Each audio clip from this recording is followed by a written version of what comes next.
Miss Alli Arruda, welcome to the show, love.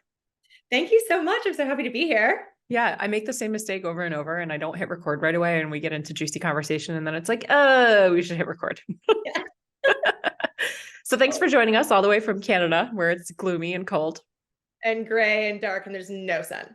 Yeah, I love it. Well, you look like you're in the sun. You look ready for it. You always look sunny and happy. So, Bless you. okay, are you ready? I'm ready. Let's go.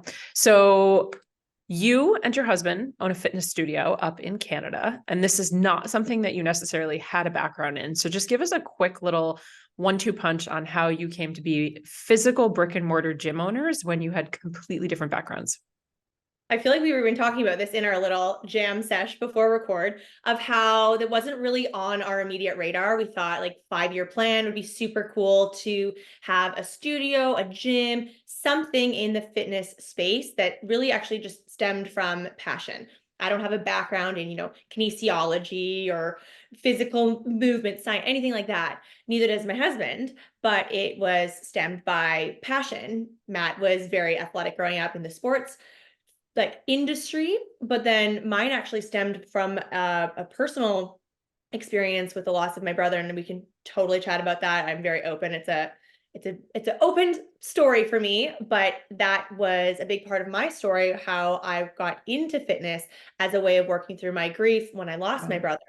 So together that kind of co-created our joint passion of how neat it would be to create something of our own in the fitness industry and be in the driver's seat of what we wanted to create and the culture we wanted to try to deliver. But we thought it was like 5 years down the road. And then when we moved to where we live now in Ontario, the gym that we were going to for a couple of years, eventually we sort of learned that the owner was looking to sell. And we Wow. had members of the gym for a couple of years and loved the location, but also recognized like he could do so much with this place. So sure enough, 2018, the opportunity came our way. We sat on it, had our pros and cons list, did our research, and then June 1st, 2019, we bought the gym. Insane. What was your background? What was Matt's background before that? Matt's background was luxury sales for Porsche, and he was a rock star at that. And my background was actually events in the luxury space. I worked for the same organization. It was an automotive group. So I loved curating events and creating this experience behind the different brands that I worked alongside with. Okay. And then you decide we're going to go all in and take over a brick and mortar, which you probably did not know much about, right?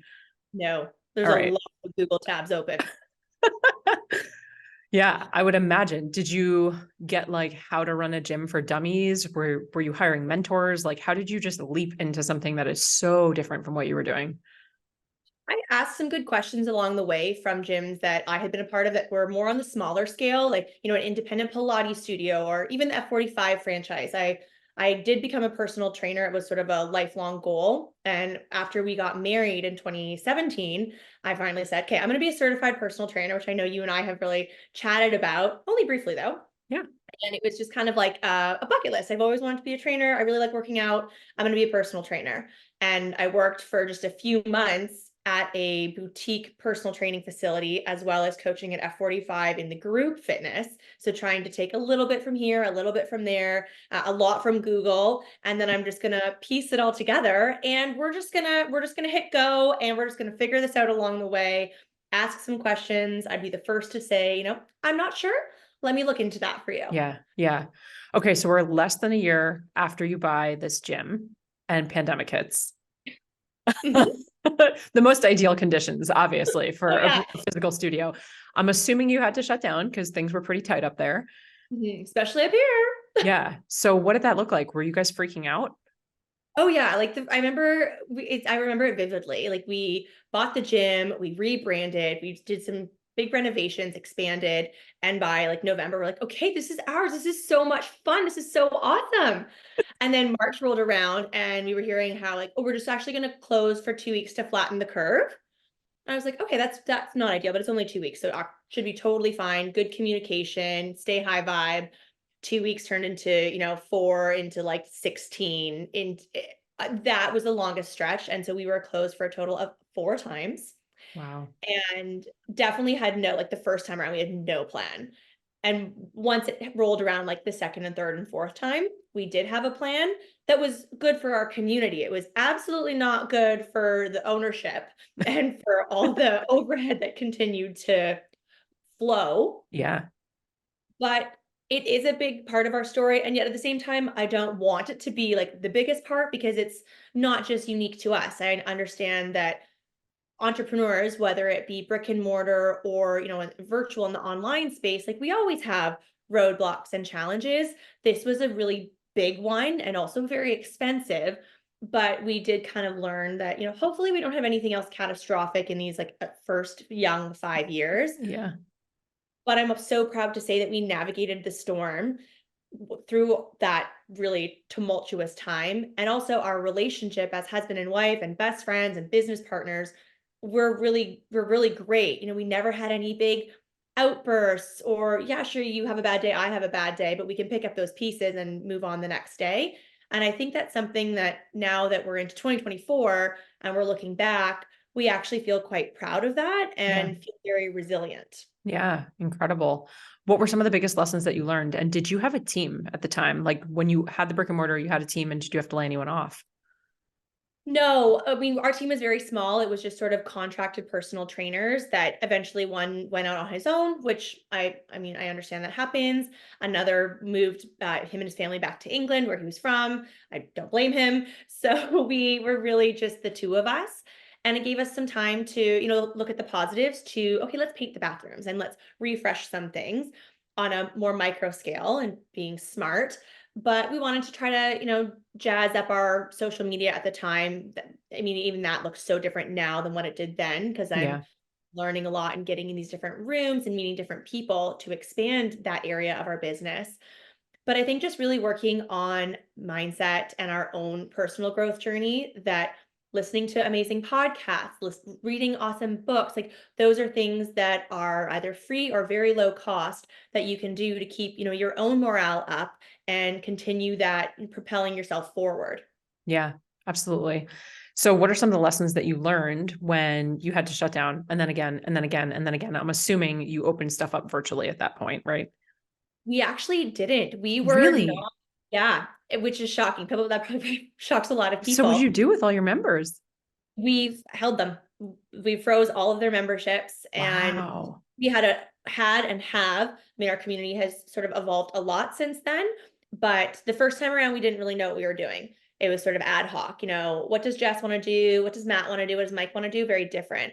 But by the second, third, and fourth time, I used the help option on our database to figure out like how to freeze all memberships and froze all memberships. So Wow. and we did have, I should absolutely say, because I think it's so important to express gratitude.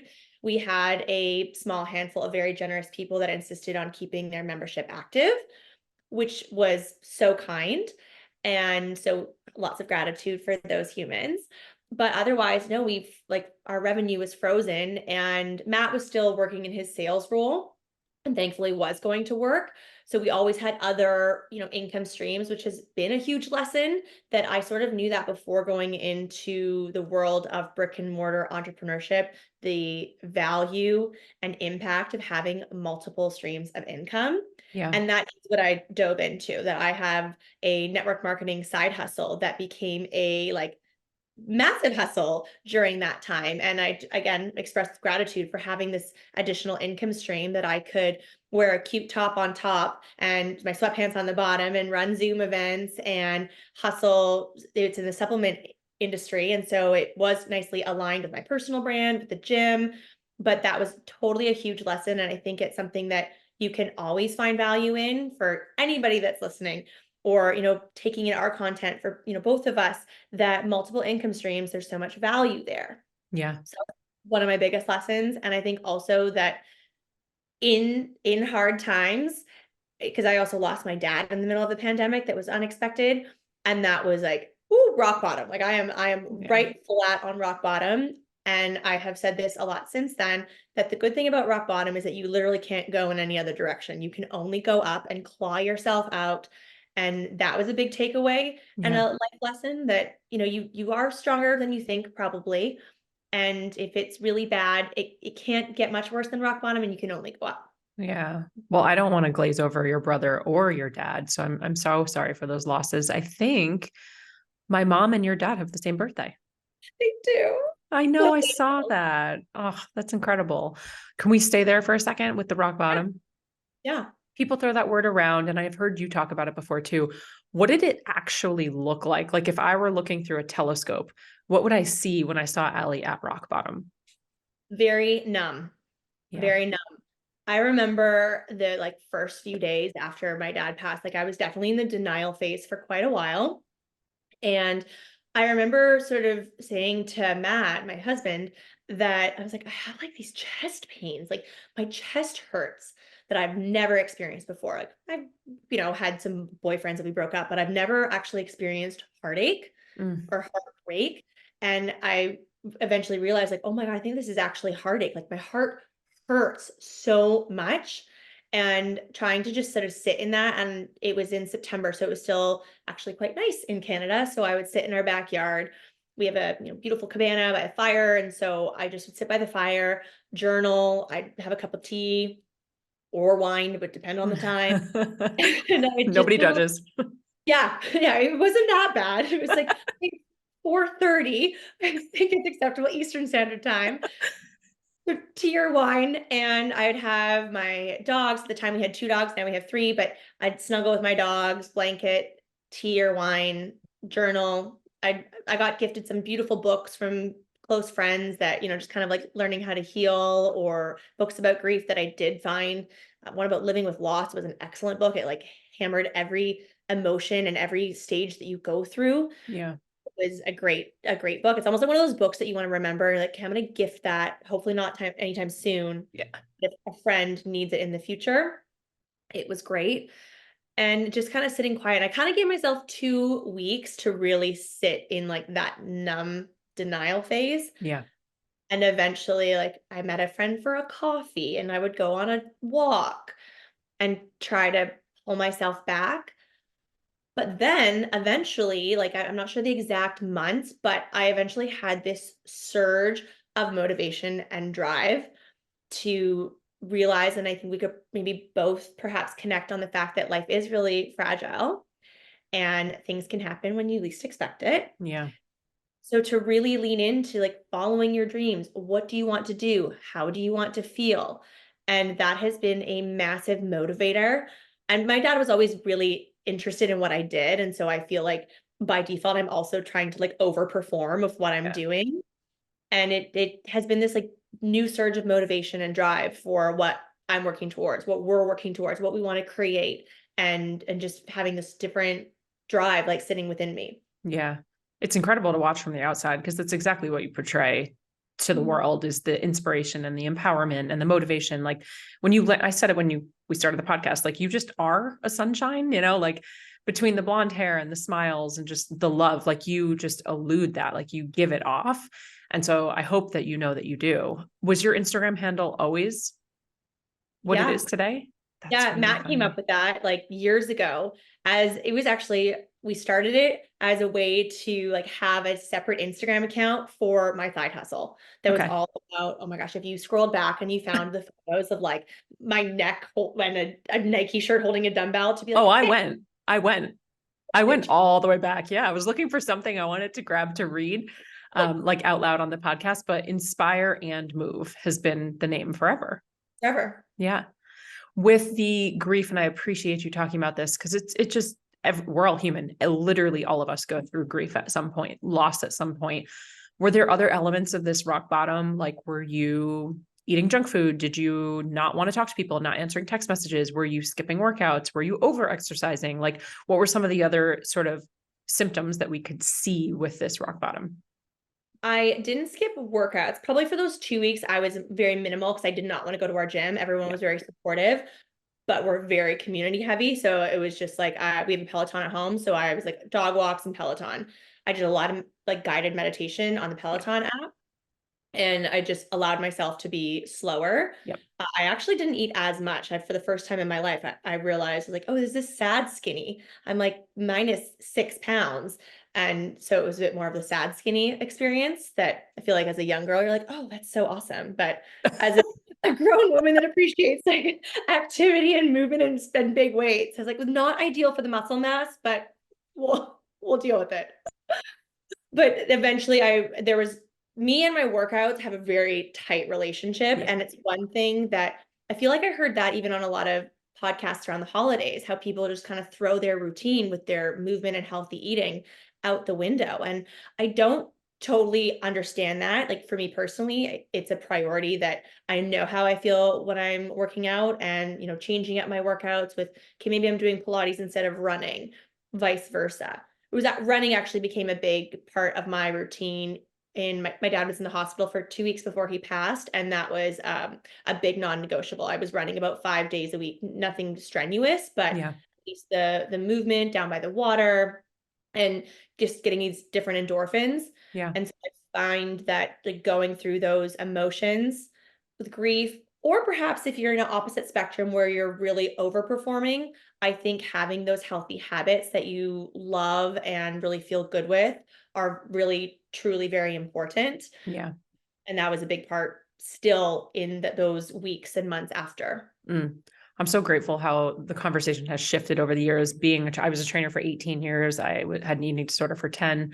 I was recently interviewing another gal on the podcast who's a trainer. She's been a trainer for a million years. And we were talking about the shift of conversation where like the old narrative used to be exercising to like burn off the food you ate. And we had that like super skinny gaunt look for so long. And how now it really, because mental health is so, it's so welcomed in conversation.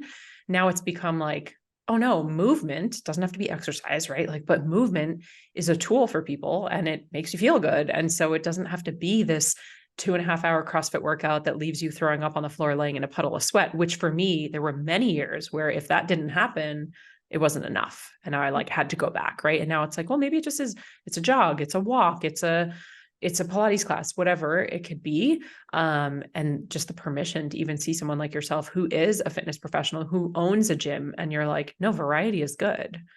Doesn't have to be one thing. Yeah. Like I have a trainer at our gym. She's amazing. 3 times a week that I like I saw this on Instagram. Let's try it. And if it's brutal, we'll just toss it to the curb and we won't try it anymore. But I want to try new things, but I also like doing things on my own or, visiting other gyms. Certainly love doing that when we travel to different cities. I think we've already talked about this, how much I love the Peloton, the just company and the business and the Yeah. instructors. But for me, that's inspiration. I love finding new moves and just good energy, music. And it's just kind of sometimes it's nice to have an option where you don't have to show up and think. And I Yep. think even in like the world of entrepreneurship, personal development, where we do use our brains a lot, sometimes it is nice to outsource and have an app that you love or a personal trainer that you show up, you're like, okay, it's 10 o'clock, I'm here, and I will be out by 11. Yeah. Absolutely. Absolutely. When I was a trainer, the last thing I wanted to do was program my own workouts. It's like, that's what I'm doing for everybody else. I don't want to think about it. And I think that's why we safeguard in business with number one, for us having team, but number two, mentors. Yeah, That's exactly why I joined courses and programs and mentors and masterminds. It's like to have that safeguard against whether someone is holding you accountable for showing up or helping you see something that you can't see, albeit your form or your launch metrics, right? It's like hiring someone to help you with those things is so important. And just because you are that service provider or professional does not mean that you don't need that person. Doctors need doctors. totally. Yeah. My mom used to say this, especially about like doctors that, and I've said this to someone on another podcast not too long ago, how, if you're not feeling well, you go to the doctor. If your tooth hurts, you go to the dentist. But if our heart hurts, if our soul hurts, for the longest time, there was such a stigma about going to get therapy or a counselor, whatever the sort of denomination is that we have, that, there's this stigma against it of talking about your feelings. Yeah. And it's exciting now that that's becoming, more respected and a bigger conversation, and the tools that support those feelings, like movement and outsourcing, even just like a really supportive group of friends that you can jam with and have big conversations about your dreams and your goals and your business, or just your feelings. If you need to chat about your feelings for a bit, it's wonderful to see this evolution Yeah. of how the conversation is going in different categories. I'm curious if you feel like this. I do. And I'm curious to know your opinion. I think sometimes those tools and the podcast and the journaling and the group of friends and all that, there's a very fine line between now you're procrastinating and using those tools as a crutch and you're not actually taking action, and you're using those tools to help get you to the next step. I don't know if you feel the same way. I love that. What, give me a little bit more. I need a little bit more on this. I like it. So it's kind of like the people that are, and I say the people being like, I am one, because it has certainly happened to me too, but it's like you're planning to plan to plan to plan. Like you're just always getting ready to get ready to get ready to get ready to take the action step, but you're never actually taking it. You're never jumping on and doing the live. You're never calling the person and asking for help. You're never getting out of the journal. Like it's one thing to journal all the things, but it's another one to then walk up to your significant other and actually have the difficult conversation that you've been putting off. And I think that there's this very fine line where people will sometimes use the tools, we'll call them, as a crutch to procrastinate doing the thing that they actually need to do to move the needle.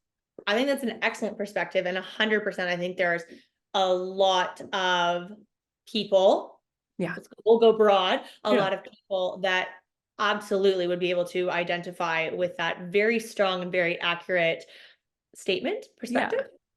It's even like the friend though that, and we all have had one, maybe you are that friend, the friend who like constantly comes back to the group complaining about the person they're dating and just like keeps dating that type of over and over and over. And you're like, you're not making any changes, but you just keep, it's like a sabotage. You just keep dating the same person. So, nothing changes if nothing changes. Totally. And I think I now would be in the like action camp where and I was just having this conversation with a client this morning actually about how, depending on how breakups go, I'm kind of tough love. I'm like a bit of a tough love friend. Same. That like, I've heard how this relationship has gone. So now that this relationship is no longer a thing, I'm like, okay, let's be sad for a couple days. Let's go like 4 days max, because then you're going to dry out of tears. And then let's take action and let's get some positive things in your calendar. Let's get positive reading. Let's like move our body, good, healthy eats, fueling our body with good energy, and starting the new year. This breakup, it's January 2024. Like that's good. Yeah, totally. I'm the same way. My clients call me spicy Jess when I get like a little tough love, but sometimes that's what you need. Sometimes it's not, but that's not necessarily my role. That might be like your best friend from high school or your mom or your brother. But like in this dynamic of why we're working together, that is not my role. I'm not here to be the cheerleader. I'm here to either be the coach or the mentor or the teacher. Right. So it's so funny. That's a genius. Oh, well, thank you. Yeah. Have you always been a positive Patty? I think so. Yeah. I think I have like, have I? Like I can have my days. Like everyone is entitled to days. I had a day last week where I was like, I feel like a dark cloud just like literally came over my head. And I actually closed my laptop. I'm like, you know what? Nothing positive is happening with me typing right now. So I'm just gonna shut her down and go read my book and light a candle and get zen. But I think it's how I was raised. I mean, I grew up just with my mom and dad as an only child, in my age, but very, very positive, nurturing environment and great school, cool university experience, career. So I think it's sort of been my nature, my external nature and now that is what we want to create at our gym. Yep. So I feel like I don't really have to turn it on. It does come naturally, even if I'm having a not 10 out of 10 positive day. But it is pretty natural. I feel like I'm making excuses. I'm like, no, yes, I am. Just nature and nurture, born and raised positive Patty. Yeah, I love it. I love it. Well, you need to have those people in your life because it's the beautiful reminder that like we are the creator of our life.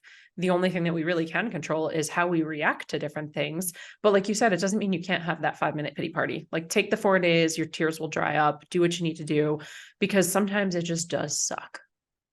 100%. And I mean, I've had those days, and sometimes I'll remind myself of that. And depending on the audience, if they've like not gone through anything hard, I'm like, okay, you need to get yourself together here. we gotta work through some activities. But I also think that, this is something that we both appreciate in the world of like self-growth, self-development, that I am a firm believer of that. I probably will be a personal development cheerleader till as long as I'm here. That I think it has had immense impact on me. Sorry, that's my calendar going off. I need to silence that. No worries. That you are in control of your life and how you want to feel. And I think having tools like that are at our fingertips, whether you want to invest in them or you want to opt for, low investment options. And they're going to have a positive effect on you. And if Yeah. that's what you want to feel, well, then you have to take that action to make yourself feel better. Yeah. Aside from books, podcasts, friend circle, I'm trying to think if there's anything else like really outstanding. What are some other, or meditation, journaling? What are some other tools or practices that you have found to be really helpful? I love live events. Yeah. Whether it's 1 day or 2 day, I think it depends maybe a little bit on your personality, like how your energy levels operate in a room and at what scale. Is it, 60 people? Is it 2,000 people? But I think that whether you go by yourself with your business partner, best friend, significant other, or yeah, if you wanted to have a solo mission, I love live events, but I also do love quiet time. So it's actually on the opposite that I do really love. Like it's my husband and I and our 3 dogs. We love quiet times at home. But I'm also, I think growing up as an only child, I'm very content with my own company. I can always find something to do. And I think I've sort of realized that as I've always been a people person, but being in the business of like, culture and community, I do like my quiet recharge time. Yeah. And even running my own live events, I'm also now realizing that, a day after the event is nice to have like at home quietly. Yep. I think that's Absolutely. a really undervalued tool that people may not realize. And I'm learning it by experience from this last year of doing quite a number of events, large and small, that is actually quite important. Yeah. And, also keeping my tool belt full of, okay, my workouts, what am I reading, listening to, what am I eating, water, all of that. Yeah. I love it. Lauren Botstick from the Skinny Confidential for years has talked about having think days where she'll just like, no kids, no work, nothing. She'll go on like a little mini retreat for a day for herself. And she'll do them once a quarter, maybe twice a year, always the beginning of the year. And she'll do these think days where it's just quiet. It's just a quiet day, and maybe she's reading, but I think she tries not to. I think it's even like not consuming a podcast, not consuming a book, but it's actually just a day to like think through what you're working on or what you want to manifest or what you want to create or planning. And it's without her husband, Michael. And gosh, I feel like for a decade, she's been talking about these think days. And I think so often we forget, especially after going to live events, hosting them, going to them, we don't give ourselves the extra day to do the integration. And it's like, even after launches. So a lot of our audience is entrepreneurs, the digital marketers. The day after you close doors, give yourself a full day off. Like no calls, no meetings. You don't have to go through your data and metrics that day. Allow yourself just an integration day. Like just absorb how you feel. It took me, gosh, probably like embarrassingly, maybe like 70 launches before I realized I don't like having a full work day the day after my cart closes. Like I should allow myself a day off. Or I really want to go get a massage and they're completely booked. Well, this is now something that I should be planning ahead of time instead of freaking out that they don't have anything available. But it took me like 6 years to figure that out. This effectively becomes part of your launch that, okay, Yes. launch drops this day, closes this day, and this is like self-care recovery day. Yep. You hear about it a lot now, and I love how much it's growing in the fitness and wellness industry, the rise of recovery. Ooh. And it's almost like a post-launch recovery day Yeah. that you have a lineup of things that make you feel good and are rejuvenating. Yeah. And they don't have to cost anything, because I know a lot of times we listen and it's like, oh, it must be nice. I don't have a cold plunge. I can't go to the infrared sauna. I don't have the recovery nomadic boots or whatever they are. It's like, you don't need all of that stuff. You don't have to get your nails done. Like it could just be a think day. It could just be a day off. It could be a day watching Netflix on the couch. Totally. You can sit, and if you're in a beautiful part of the world that has the sun, then sit outside, like, bask in the sun. Or, if you have a hot and cold water option, just have a bath with all the cold water. And it's sort of like a cold plunge, Yeah. but you can do it at home. Yeah. Rise of recovery. I love that. If you're not talking about health and fitness, because you're a health fitness junkie in all aspects. I mean that in the best way possible. If it's not health and fitness, what is it for you? What are your other hobbies and interests? I love dogs. Obviously. Yeah, I love my dogs. I do love wine. I talk about that a lot. I Yeah. love the balance of What do you have? I'm Molly, Sadie, Molly, Sadie, and Riley. and Riley. Matt surprised me with Riley. She's a miniature Australian Shepherd. She's like the smartest dog I've ever known and the most energetic and active dog, which is like, we've never had one like that. But Yeah. Matt surprised me with her for my birthday right after my dad. It was a few months after, and it was the best. I was so spoiled that birthday between like a surprise Oh, party, surprise cottage weekend, and a dog. I was like, woo, 36 came in hot. It was the best birthday year ever. that's awesome. But they bring me a lot of joy. But I really love, and I say this to Matt, I'm like, I love talking about our dreams and plans. Yeah. Like, I feel like sometimes we could sit and have coffee. And I'm like, hey, so what do you want to talk about? Do you want to talk about our dreams and plans? How He could thinks anyone say no to you? I would never be able to say I'm no. a nerd. Like, I love talking about, and some people might not resonate with this, and that's totally okay. But I love talking about, like, okay, how can we make our life better? Like, how can we make ourselves better? Like, whether it's vain, like look better, feel better, but how can we improve our life and like what can we be excited about? I think I really love the anticipation of what are we working towards? How do we want our life to be? Like, do we want to buy a home in Italy one day, or do we just want to rent? Like, just kind of really dreaming and sitting in that joy. Yeah. I love That's that. mix. Yeah. That's actually that Mike, that's what we do every Saturday and Sunday. Every Saturday and Sunday for 12 years, Mike and I have sat on the couch. We face each other. So our feet are like by each other's hips and we have our Yep. coffee and there are just coffee couch conversations. And we will sit there sometimes for like 6 hours just talking about it's all the dreams and plans. It's always future. It's never past. Not to say that we don't reminisce on the past or celebrate things we've been through or funny memories that will come up. But I've noticed for me, at least with where I'm at in my life now, and probably for the last like 7 years, it's really important to me that the conversations that I'm having are future paced and they're forward thinking as opposed to, and there's nothing wrong with this, but there's something that's a little off-putting of just like the glory days. If we're always just talking about the good and or bad of the past, it's exhausting because it's like it's already happened. So let's talk about what can happen. Where can we go? What can we build? What can we create?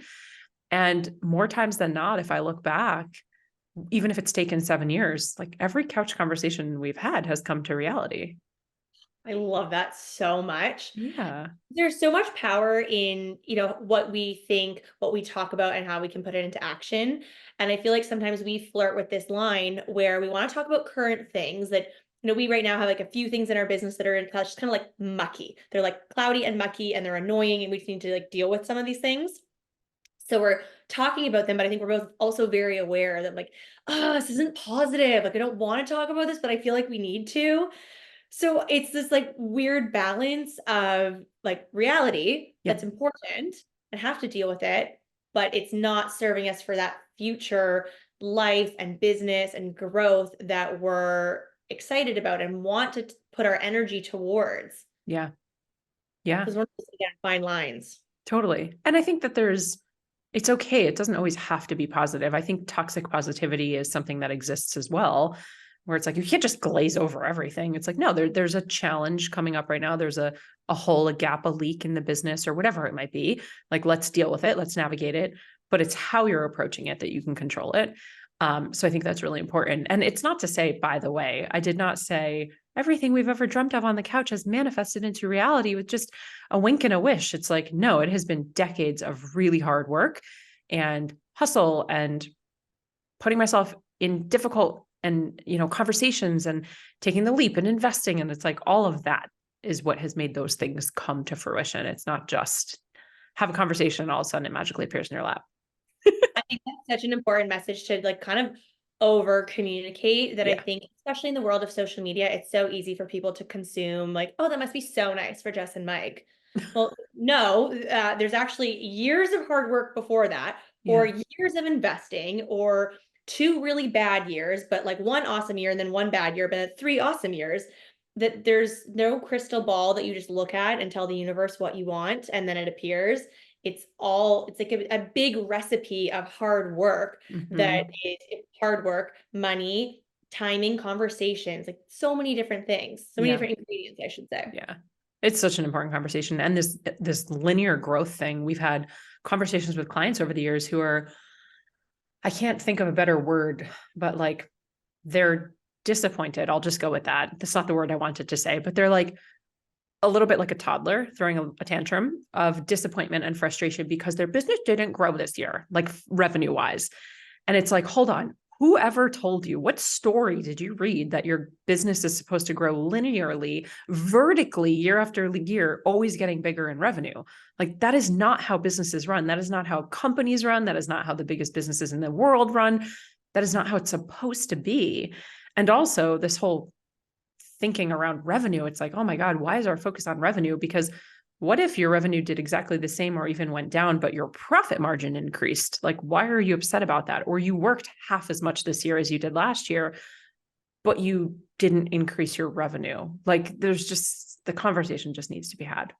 And that also probably comes like, even just like hearing you say that, that comes from a lot of experience that you and Mike have probably experienced in what you've done like personally for your business and where you've invested your time and money and energy, what you wanted to learn, but now what you can take back from that experience to share with your clients and your community. Yeah. That you've learned all these different things, and there's so many different perspectives and ways of looking at things, and also different ways of measuring success. Yeah, absolutely. Absolutely. So earlier you said, and we are getting to an end here, which I'm so sad, but earlier you made a comment about diversifying your revenue streams, which I obviously am a huge advocate for. I love that. Even when you are in a 9-to-5 job, I think if 2020 taught us anything, a lot of people, it was like, oh, wow, your secure job that you thought you had actually isn't secure at all. So it's never a bad idea to diversify your revenue streams. I know one of the things that you and Matt do, and it's not necessarily a revenue stream right now, but one of the things that you guys do is you are investors, and we're actually investors in some of the same companies. I think 2 of the same companies, Yep. which is so cool. Is that something that that you always wanted to do? Was that like a vision board thing for you? It was like, I think it started with sort of like the initial goals, like especially in like network marketing, you see these big goals of like, first I wanted to get a trip. And actually when the gym was closed, I earned 3 and a Peloton. I was like, woo, all Woo! goal list to make it rain, baby, with the goals. But yet I couldn't go on the trip. So it was actually such a lunch bag letdown. Such a bummer. All What'd I they do wanted instead? so long was to prove people wrong. Like, oh, people think network marketing is like cheesy or whatever their perspective is. I'm like, I'm going to prove them all wrong. And I'm going to earn a trip. And then I Well, you earned, did, but you earned it. yeah. So I was like, okay, now it's time to be like slightly flashy, but like in a very like refined, respectable way. That whole year was not ideal. Businesses closed, earned a trip, but couldn't go. Oh, Anyways, not important pieces of the story. But the whole idea of diversifying, that was sort of like where I first started, of having, different revenue streams. But then I very much that, our fearless leader of Glossy, Lori Harder, when she really talks about, wanting investors, wanting female investors, and how like I was definitely one of those girls that would be like, oh no, I can't invest in a company. That's not for me. So I love that is the very first company that I invested in, with like that sort of background and that conversation around it. And now I'm kind of obsessed. And then, company number 2, and looking at other opportunities, yeah. where that's also a conversation that Matt and I love. Like, okay, what do we want to do next? Where do we want to invest next? Whether it's right now, or at least let's like plant the seed in our brains to think, 1 to 2 years ahead of time, or how is this investment going to unfold, and what's maybe that timeline, so that we can then, invest that money and I feel like it's Mel Abraham that talks about putting soldiers to work. Mm-hmm. I love that. At least someone for like myself was very novice in investment and financial lingo. Love a good finance book that's really Yep. dumbed down, that really works for me.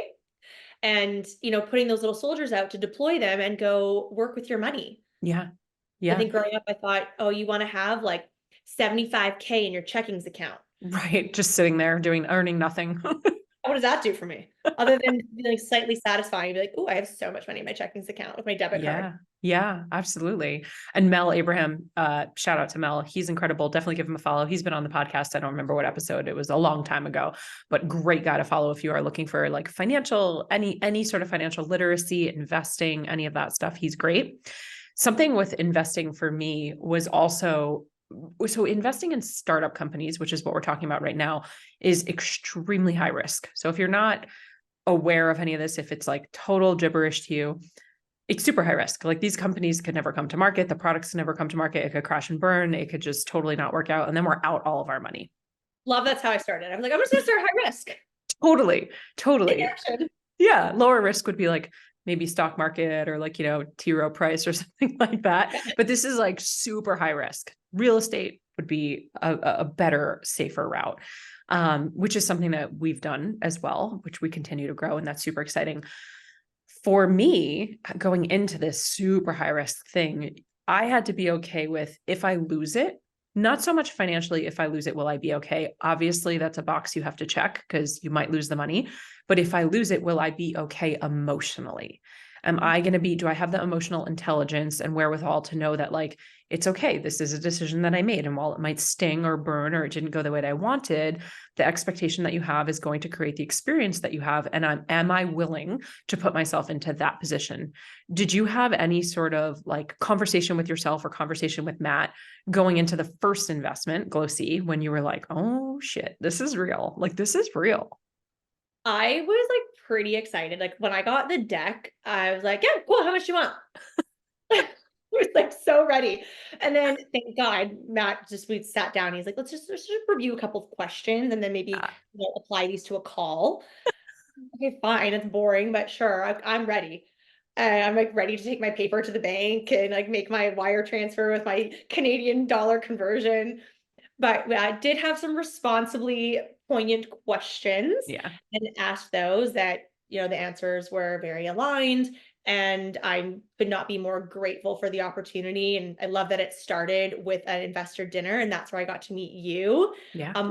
a handful of other just like incredible women, many of which that I was already following and consuming. So it also felt like very surreal. I remember like getting out of my Uber and being like, this is really cool. This is really cool. Yeah. This is really cool. What do I talk about? Yeah. I'm not an investor. So it is, I like this experience as a whole, and I'm so excited for it to grow because when in very novice and high risk, but really excited for this whole thing to Glossy era is just gonna knock it out of the park this year and all the years to come. And I'm very excited for what our fearless leader is doing and creating. But I think it's something that it's really empowering as a young woman, as a female, or in your partnership, whatever it may be. Like I'm kind of really into it now, and so if it is something that people are thinking about, I would totally explore it. And it feels very empowering and exciting to be in a whole other addition to your like wealth portfolio and your. Yeah. I love it. Well, I'm so grateful to be on the journey with you and just the journey of even learning everything, right? And we're not going to get into it now, but learning everything from like what's EBITDA and multipliers and like what does all this mean? Because it's not a conversation that number one, we're taught in school, and then number two, not here, at least in the States. And number two, like women just are not really having the conversation. So I'm super grateful to be on the journey with you. I could talk to you forever. We're going to have to do this again. I want to do a couple quick rapid fires, but before we get into it, where can people find you, pimp yourself out? What do you got going on this year? What's exciting and new? The best place to find me is Inspire and Move on Instagram at Inspire and Move, or my little fresh baby podcast, Inspire and Move, wherever you listen to your podcasts, Apple, Spotify.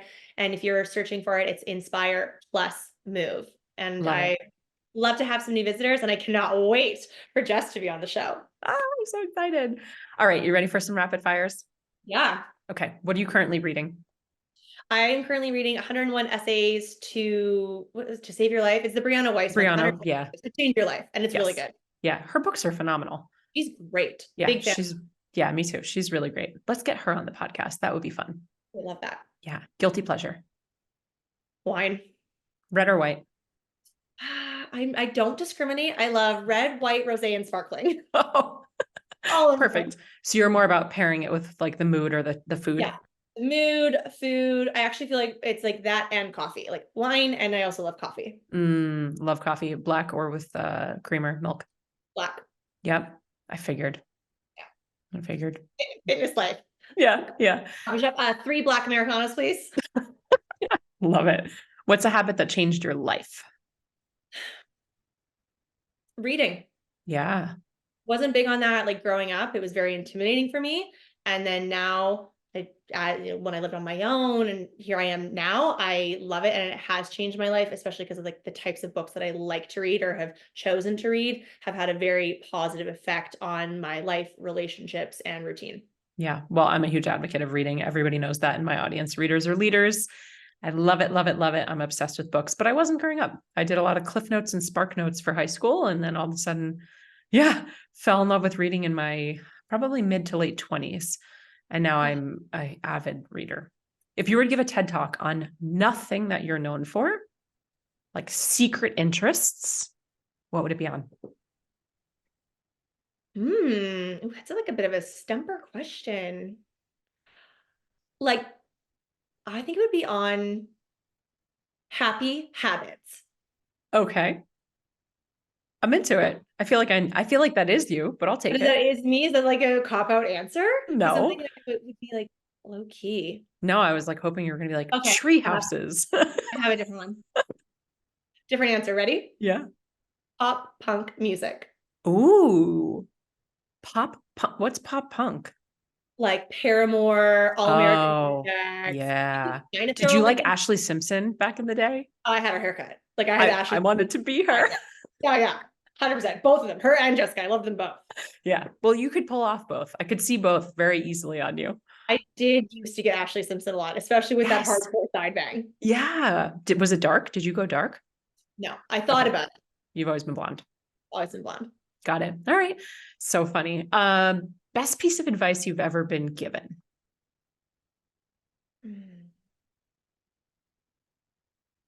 Best piece of advice I've ever been given. Shoot, these are rapid fire and I'm moving like a turtle. It's good. My dad. He would always, and it wasn't really advice, but it's something that has stuck. He would always say PMA, positive mental attitude. There you are. See, positive Patty. It's just, Yeah. You were born into it. PMA. Yeah. I love PMA. that. And you can apply it to like going in for an exam, going in for a job interview, first date, new workout class. I love it. All right. Last few. What is something people get wrong about you? That I'm always happy all the time. Yeah. I totally have the opposite days. She's human. I'm human. All right. Last question. We named our company Digital Business Evolution because we believe we're always evolving and growing. And as we do, our businesses do. So what is your next personal or business evolution?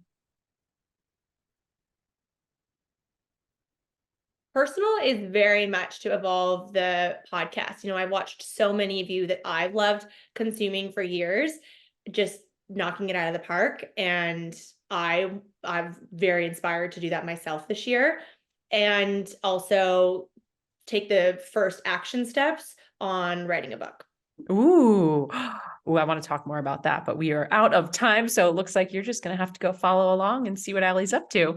Yeah. So if you love this episode, take a screenshot, share it on social media, tag Alli at Inspire and Move, tag me at I am Jessica DeRose. Let us know what you're up to. And do me a favor when you tag us. Not only can you say what your biggest takeaway was, let me know what your next move is, because Alli's all about taking action. She's been talking about it the entire podcast. And I want to know if she's thinking about writing a book, what's the thing that you're thinking about that maybe you're scared to tell people in your network, but maybe you would tell me, a stranger. So DM me, let me know. Alli, love, thank you so much for having me on, for coming on. Thank you for having me on. You stole my line. Thanks for having me on. And I will see you next week or in like a week and a half. I can't wait. Thank you. Yeah. As always, friends, cheers to your evolution. Thank you so much for tuning in. If you loved this episode, I invite you to be a part of our ripple effect and share it with a friend. And please, if you feel called, take 30 seconds to leave a 5-star review, and I'll be forever grateful. Until next time, cheers to your evolution.